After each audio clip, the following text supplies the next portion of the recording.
Segunda parte, então, aqui do Evangelho de Mateus, né? Nós continuamos aqui com o Sermão do Monte, né? No capítulo 6, ainda Jesus estava aqui pregando o Sermão do Monte, né? Lembrando que ali estavam os 4 discípulos, né? Que é Simão, Pedro e seu irmão André, e tá João e Tiago, e mais uma multidão ali que estava ao redor de Jesus, e ele começou ali a falar o sermão da montanha. Então, continuando, Jesus vai dizer assim: olha, não acumuleis tesouro aqui na terra, né? Mas juntai para vós tesouro nos céus, porque aonde estiver o nosso tesouro, aí vai estar o nosso coração. Ele vai dizer também que os olhos, eles são a lâmpada do corpo. Portanto, se os nossos olhos forem bons, todo o nosso corpo vai ser bom. Agora, né, se a luz que está em nós, elas for trevas, quão tremendas vai ser essa treva? O que o Senhor está querendo dizer? Olha, tudo que aquilo que a gente estiver olhando, já viu pessoas que chegam no ambiente aqui e tudo que elas veem, né, é só aquilo que está errado, só vê o lado negativo de tudo na vida. Então, se as pessoas, os olhos, eles são a lâmpada do corpo. Então, se a gente começa a ver só essas coisas, só ver essas coisas negativas, a gente traz escuridão para a nossa vida. Agora, se a gente vê sempre pelo lado bom, aí a gente consegue iluminar todo o nosso corpo, né? E o nosso corpo não fica em trevas, o nosso corpo não fica contaminado, né? Com coisas negativas. Vai falar também, né, que a gente não pode servir a 2 senhores, ou seja, não pode servir a Deus e a Mamon. Mamon representa o dinheiro, né? Então não tem como a gente servir a Deus e também servir ao dinheiro. Ou é um ou é outro. Vai dizer, olha, para a gente não andar preocupado, né? Jesus está dizendo para aquela multidão, que está dizendo para nós, para a gente não andar preocupado com o que a gente, né, vai haver de vestir, vai haver de comer, onde a gente vai dormir, né? Porque por mais que a gente se preocupe, a gente não consegue acrescentar nem que seja um segundo à nossa vida, né? Então, quem não confia, Jesus diz assim, que quem não confia nessa provisão do Senhor é chamado de um homem, né, ou de uma mulher de pequena fé. O Senhor vai dizer, né, antes, né, a gente buscar o reino de Deus em primeiro lugar e toda a sua justiça e todas essas demais coisas, tudo aquilo que ele disse, né, sobre a gente ter o que comer, o que vestir, né, aonde dormir. Se a gente se preocupar primeiramente, buscar primeiramente o reino de Deus, todas essas coisas vão ser acrescentadas para a gente. E ele vai dizer também assim, olha, não se preocupem com o dia de amanhã, porque o dia de amanhã ele vai trazer suas próprias preocupações. Então deixa que o dia de amanhã ele traga assim, cada dia traga o seu próprio mal, né?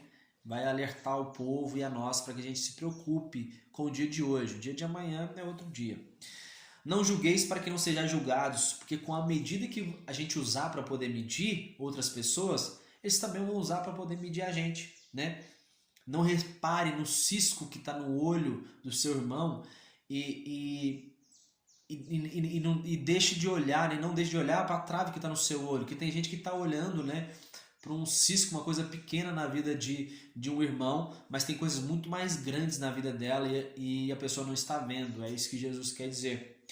E outra coisa que ele diz também é para a gente não jogar pérolas aos porcos, ou seja, a gente tem a palavra do Senhor, que é uma pérola, que é algo precioso, é algo grandioso, é algo eterno. E isso a gente não deve, né, jogar para qualquer pessoa. Tem pessoas que não estão afim de ouvir a palavra, então não jogue pérolas aos porcos. Entenda que o que a gente tem é muito valioso. Outra coisa, vai dizer, olha, para a gente perseverar na oração, pedi e vos será concedido, buscai e encontrareis, batei e a porta será aberta para vós. Porque Jesus está dizendo aqui, olha, se nós que somos pessoas más, sabemos dar coisas boas aos nossos filhos, quanto mais ao nosso Pai que está nos céus, ele vai saber dar coisas boas a nós. Porque assim, se o nosso filho pedir para a gente um pão, a gente vai dar uma cobra para ele? Né? A gente não vai fazer isso. Ou se ele pedir um peixe, a gente vai dar um escorpião? Não vai. Então a gente sabe dar coisas boas para os nossos filhos. Então Deus ele sabe dar coisas melhores ainda.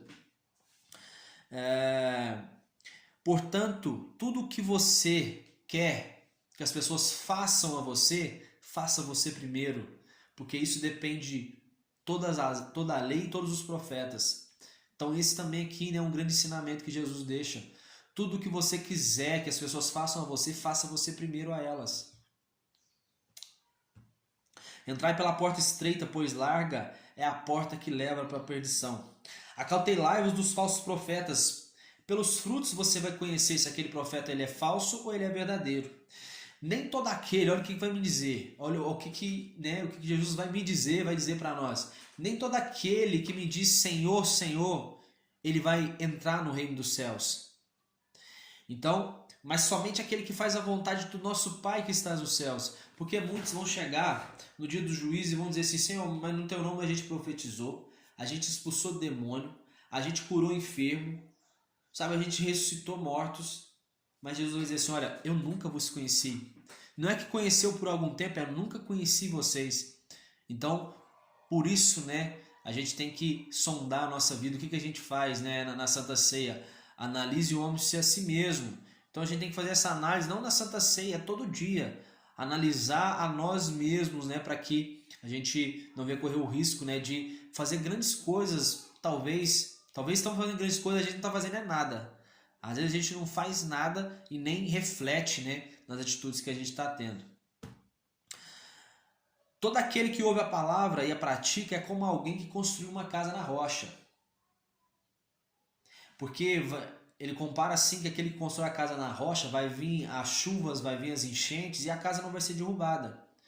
Essa é uma pessoa sábia que constrói a sua casa na rocha, firmada na palavra do Senhor, sabe? Uma pessoa que constrói a casa na rocha é alguém que está pautando a sua vida pela palavra do Senhor, que vai ter raízes profundas, que essa pessoa não vai se esmorecer, não vai abalar por qualquer coisa. Agora, existe uma outra classe de uma pessoa insensata que essa pessoa também edifica uma casa, só que é uma casa na areia. E aí quando vem as chuvas, quando vem as enchentes, essa casa não aguenta e ela é derrubada, porque ela não tem raiz em si mesma, sabe? A casa ela não tem um alicerce, ela não tem uma base. Então isso se torna, né, uma casa ali fraca. Nisso agora, essa foi a última mensagem, né, que Mateus relata aqui de Jesus no Sermão do Monte. Então após isso, Jesus, após ele falar sobre essa questão do homem sábio e do insensato, o que construiu a casa na rocha e o que construiu a casa na areia, Jesus ele vai descer agora do monte. E quando ele desce ali do monte, né, as multidões reconheciam que Jesus ele tinha uma autoridade ali, ó, muito maior do que a dos escribas, dos mestres da lei. Então o povo já via que Jesus era diferente. E aí Jesus desce e a primeira coisa que ele encontra é com um leproso. E um leproso vai dizer assim, olha, Senhor, se tu quiseres, tu pode me purificar. Então Jesus vai dizer assim, ó, eu quero, seja limpo então. Então naquela mesma hora aquele homem, ele ficou curado, né? E aí Jesus vai dizer assim, olha, tome cuidado para que ninguém saiba disso. Mas Jesus manda ele ir oferecer os sacrifícios, né, que estavam previstos ali na lei de Moisés, né, que a gente já falou sobre isso. Lá em Levítico vai falar sobre as leis, né, sobre como que devia se comportar alguém que era curado de uma lepra, que encontraria uma lepra. Então Jesus manda ele fazer isso. Só que aquele homem, ele vai lá, né, ele vai para poder servir, para poder fazer o sacrifício de Moisés, mas ele começou a contar para todo mundo o que Jesus tinha feito. Jesus, então, quando ele estava entrando em Cafarnaum agora, vai vir a ele um centurião. E ele vai dizer assim, olha, Senhor, o meu servo, ele tá em casa. E ele está, né, ele está paralítico, né, e sofrendo horrível tormento. E Jesus vai dizer assim, tá bom. Então eu vou lá, né, vou lá na sua casa poder curar ele. E aquele servo vai dizer assim, não, Senhor, eu também sou um homem sujeito à autoridade, né? Assim como o Senhor, eu reconheço que o Senhor é um homem de autoridade.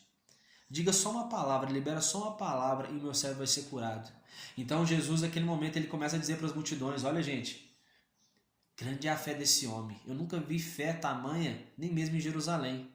Então Jesus, naquela mesma hora, vai liberar uma palavra dizendo assim, olha, então vai que o seu servo está curado. Então, naquela mesma hora, o servo foi curado. E Jesus depois vai completar dizendo, olha, muitos tomarão lugares com Abraão, Isaac e Jacó no reino dos céus. Jesus, ele vai, né, dizer ali, completando para as pessoas que eles têm que, né, ter uma grande fé igual aquele homem. Porque, né, muitas pessoas, ele não era um judeu, Ele não era alguém, né, que estava assim, não estava no meio, né, não estava no meio dos judeus, não fazia parte da religião judaica, né, para qual que Jesus ele veio, né, ele veio primeiro para os judeus. Então Jesus ele mostra ali, né, que muitos vão entrar no reino com Isaac, Abraão e Jacó, né, por causa da grande fé que eles tiverem em Cristo. Outra coisa que Jesus vai dizer também, né, que ele chega até a casa de Pedro e viu a sogra de Pedro acamada. Então Jesus vai tocar na mão ali daquela mulher e ela vai ser curada, né? E em seguida a sogra de Pedro ela vai levanta e começa a servir a eles. E à noite trouxeram mais endemoniados, enfermos, né? E Jesus com uma palavra ele vai liberar e vai curar todo mundo. Então naquele momento ali Mateus vai relatar que naquele momento se cumpre aquilo que o profeta Isaías disse, né? Que ele tomou sobre si as nossas enfermidades e pelas suas pisaduras nós fomos curados, né? Então perceba sempre isso. Eu quis relatar essa questão de que Mateus ele faz questão de relatar, né? Nos evangelhos outros também, de que sempre cumpria-se algo que os profetas disseram, né? Principalmente ali Isaías, Jeremias, sempre acontecia isso. Uma multidão rodeava Jesus e ele pediu que atravessasse para o outro lado do mar. Então, o escriba ele vai dizer assim, mestre, eu vou te seguir para onde quer que fores. E aí Jesus vai dizer assim, olha, as raposas elas têm suas tocas, as aves têm seus ninhos, mas o Filho do Homem não tem onde repousar a cabeça. Então não se sabe quem era esse discípulo aqui, mas Jesus está dizendo assim, olha, você quer me seguir? Então tipo assim, a gente não sabe onde que a gente vai dormir, a gente não sabe quando que a gente vai comer. E está mostrando, né, o nível que Jesus estava levando aqueles homens, né? Nós já tínhamos 4 discípulos ali dos 12, né? Nós já falamos. Outro discípulo vai dizer, permite-me ir primeiro sepultar meu pai. E Jesus diz, olha, deixa os mortos sepultar os seus próprios mortos. Um outro, né, agora vai falar aqui de um discípulo mesmo. O primeiro quem pergunta é o escriba. Quando Jesus responde, olha, as raposas têm seus ninhos e tal. O primeiro escriba pergunta, e agora o segundo tem um discípulo, né? Então não se sabe se esse discípulo era um dos 12 ou era simplesmente né, qualquer outro seguidor de Jesus. Entrando Jesus no barco, né, e seus discípulos o seguiram. Sobreveio uma tempestade de tal maneira que as ondas encobriam o barco. Então os discípulos acordaram assustados, né, muito assustados. E Jesus ele estava ali dormindo. Eles acordam então Jesus vai dizer assim, olha, homens de pequena fé.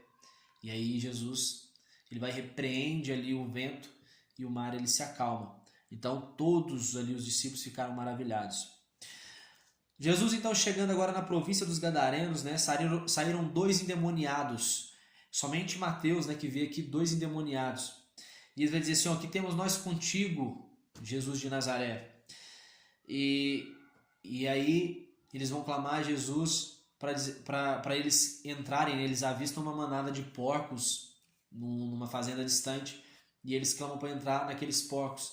Então Jesus ele vai e concede que aqueles demônios, né, entrem ali naqueles porcos e aqueles porcos descem precipício abaixo, né, e morrem todos afogados ali. Então os fazendeiros que estavam ali e viram toda essa cena, eles contam, né, para o pessoal ali na cidade, e aí o povo da cidade agora vai até Jesus, mas não vai para agradecer Jesus, eles vão ao encontro de Jesus e suplica que Jesus ele se retire ali da região, porque aquele povo ali não estava preocupado com a vida daqueles 2 homens, segundo Mateus, que estavam endemoniados há tanto tempo. Eles estavam preocupados que eles estavam perdendo, né, dinheiro ali, porque aqueles porcos simbolizavam dinheiro. Jesus entrou num barco e foi para a sua cidade. Trouxeram-lhe um paralítico. Jesus disse que os pecados do homem estavam perdoados. E aí os escribas, consigo mesmo, começou a dizer assim, como assim perdoar os pecados? Quem que está pensando que é para poder, né, dizer que perdoa pecados? Então Jesus, conhecendo o pensamento deles, né, já começou a dizer assim, olha, o que é mais fácil? Eu falar para o paralítico assim, ó, levanta e anda, ou dizer que os pecados estão perdoados? E aí diante disso Jesus vai dizer assim, olha, para vocês saberem que o Filho do Homem também tem autoridade para poder perdoar pecados, eu vou dizer que aquele paralítico levanta e anda. E aí aquele paralítico levantou e andou, pegou sua maca e foi embora. Então, né, Jesus mostra que ele também tinha autoridade para poder perdoar pecados. Agora Jesus ele vai chamar ali o quinto discípulo, pelo menos assim, que a gente tem o relato de que foram chamados por Jesus, né? Tem a passagem mostrando que eles foram chamados, né? Primeiro são os dois, Simão, André, Tiago, João e agora Mateus. Nessa parte vai chamar Mateus também. Tem um sexto, né, também, que é Filipe, mas os demais ali, né, Bartolomeu, Tomé, São Judas, são discípulos que não tem relatos, né, de Jesus ali chamando eles. Então agora Jesus ele vai chamar Mateus, né, que estava sentado na coletoria. O chamou e imediatamente Mateus o seguiu. E aí Jesus vai entrar agora na casa, né, de Mateus. E havia muitos publicanos e pecadores ali, estavam ceando com Jesus.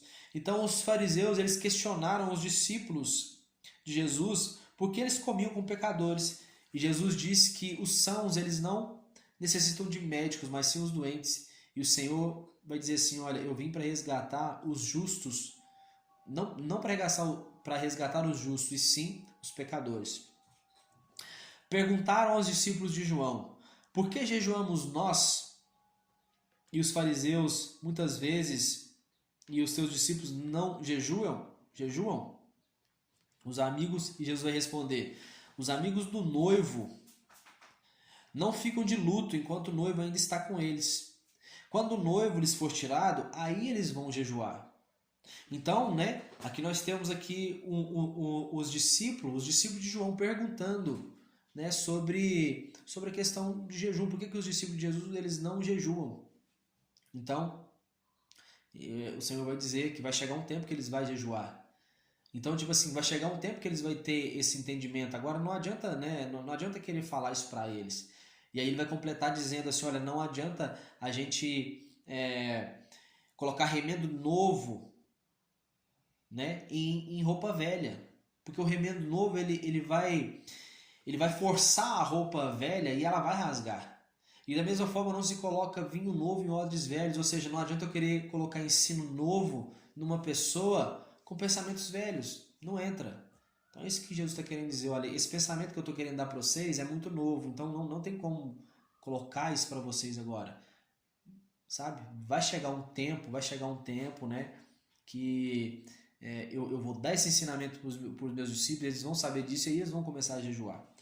Enquanto Jesus falava, um dos dirigentes da sinagoga ajoelhou diante dele e rogou, minha filha acaba de morrer, mas vem e põe a tua mão sobre ela e ela vai viver. Então agora vai chegar, né, esse homem, depois a gente vai saber que o nome desse homem é Jairo, né? Outros evangelhos relatam ali. Então esse homem ele vai clamar ao Senhor. Uma sinagoga, para a gente ter uma ideia, a sinagoga, né, que é desse tempo, né, que foi criada ali no tempo do período dos reinados grego e romano, né? Nós estamos agora no período do reinado romano. Então criou-se essas sinagogas para facilitar, né, os judeus a cultuarem. Então, para criar-se uma sinagoga, tinha que ter 10 homens, né, acima de 30 anos e criava-se uma sinagoga. Então, esse homem ele era o dirigente dessa sinagoga. E agora, ele vai reconhecer que Jesus ele tem autoridade para ressuscitar a filha dele. Pensa isso, ele tem autoridade para ressuscitar a filha dele. E aí eles vão, o Senhor chama os discípulos dele. E aí, enquanto eles estão na beira do caminho, vê uma mulher que há 12 anos ela estava sofrendo de hemorragia. E aquela mulher pensou consigo mesmo, olha, se apenas eu tocar no manto daquele homem, eu vou ser curada. Então, enquanto Jesus estava caminhando, aquela mulher conseguiu tocar no manto do Senhor e o Senhor vai dizer assim, peraí, né, alguém aqui me tocou. Então, naquele momento ali, Jesus ele olha para aquela mulher e diz assim, olha mulher, a tua fé, vai que a tua fé ela salvou. E aí quando Jesus ele está chegando na casa do dirigente da sinagoga, que havia chamado ele, que sua filha tinha morrido, estava aquele clima fúnebre ali, né, todo mundo ali chorando, se lamentando. E aí Jesus pede para todos se retirarem, dizendo assim, olha, a moça está viva, ela apenas dorme. Então, aquele clima fúnebre, aquele alvoroço todo se transformou agora em um ambiente onde estava todo mundo dando risada. Porque todo mundo começou a zombar de Jesus quando Jesus disse que aquela menina só dormia. Então Jesus pediu para todo mundo se retirar. E Jesus ele vai entrar e tomar a menina pela mão, Mateus aqui narrando, e aquela menina ela foi ressuscitada. Partindo Jesus dali, né, 2 homens o seguiram, Outra parte também que Mateus ele vê dois homens, né? Outros evangelhos falam que é só um homem, um endemoniado também era só um endemoniado de Gadareno. Então, aqui ele relata que dois homens cegos, né? Quando viram Jesus, partiu clamando: olha, filho de Davi, tem misericórdia de nós. Entrando Jesus em casa, e os cegos aproximaram. Jesus entrou na casa, passou no caminho, Jesus entrou na sua casa, e agora os cegos estavam ali na porta, e aí Jesus vai dizer assim: olha, o que vocês querem que eu faça para vocês? E eles vão dizer: Senhor, a gente quer ver. E aí o Senhor vai tocar nos olhos deles e dizer: seja feito conforme a vossa fé. Então, no mesmo instante, os olhos daqueles homens foram abertos, né? E aí Jesus vai dizer assim: olha, tome cuidado para que ninguém saiba disso. Mas, no entanto, aqueles dois homens saíram espalhando esse fato para toda a região. Já caminhando aqui para o final, vai falar agora, né, sobre a questão de que trouxeram um homem para Jesus mudo e endemoniado.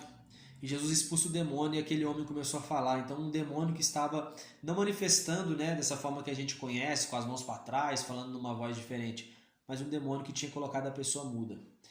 Então, as multidões se maravilhavam.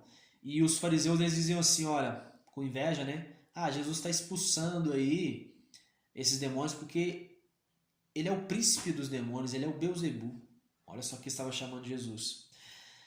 Jesus então passava por todas as cidades, ensinando nas sinagogas e curando todas as enfermidades. Então preste atenção nisso. Jesus, ele sempre, já citamos várias vezes aqui de Jesus, ele ia nas sinagogas e pregava em vários lugares. Então, Jesus, ele pregava para multidões fora de um templo, mas ele pregava muito dentro de templo.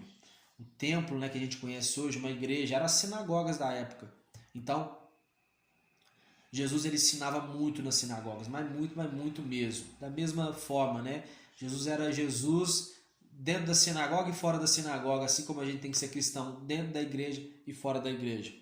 Para finalizar, Jesus via as ovelhas e elas estavam aflitas e desamparadas como ovelhas que não têm pastor. Então, Jesus dizia que a colheita ela é grande, mas os trabalhadores são poucos. Porém, orem ao dono da seara, ao dono da colheita, que ele mande mais trabalhadores, né? Então, essa também aqui é uma passagem onde Jesus, né, ele vai nos mostrar que existe muitas ovelhas, existem muitos homens e mulheres perdidos, né? E precisa de homens e de mulheres se levantarem, né, para poder serem pastores, né? Talvez você não tenha um título de pastor, talvez a gente não tenha um título de pastor ou algo assim, mas a gente pode muito bem, né, ser alguém, um pastor na vida de uma pessoa. Você vai ser aquele que ensina a palavra do Senhor para uma pessoa, porque se você ganhar ela, essa alma vale muito mais do que o mundo inteiro, é o que diz a Bíblia Sagrada. E assim nós terminamos essa segunda parte e já a gente volta com a terceira. Valeu, abraço.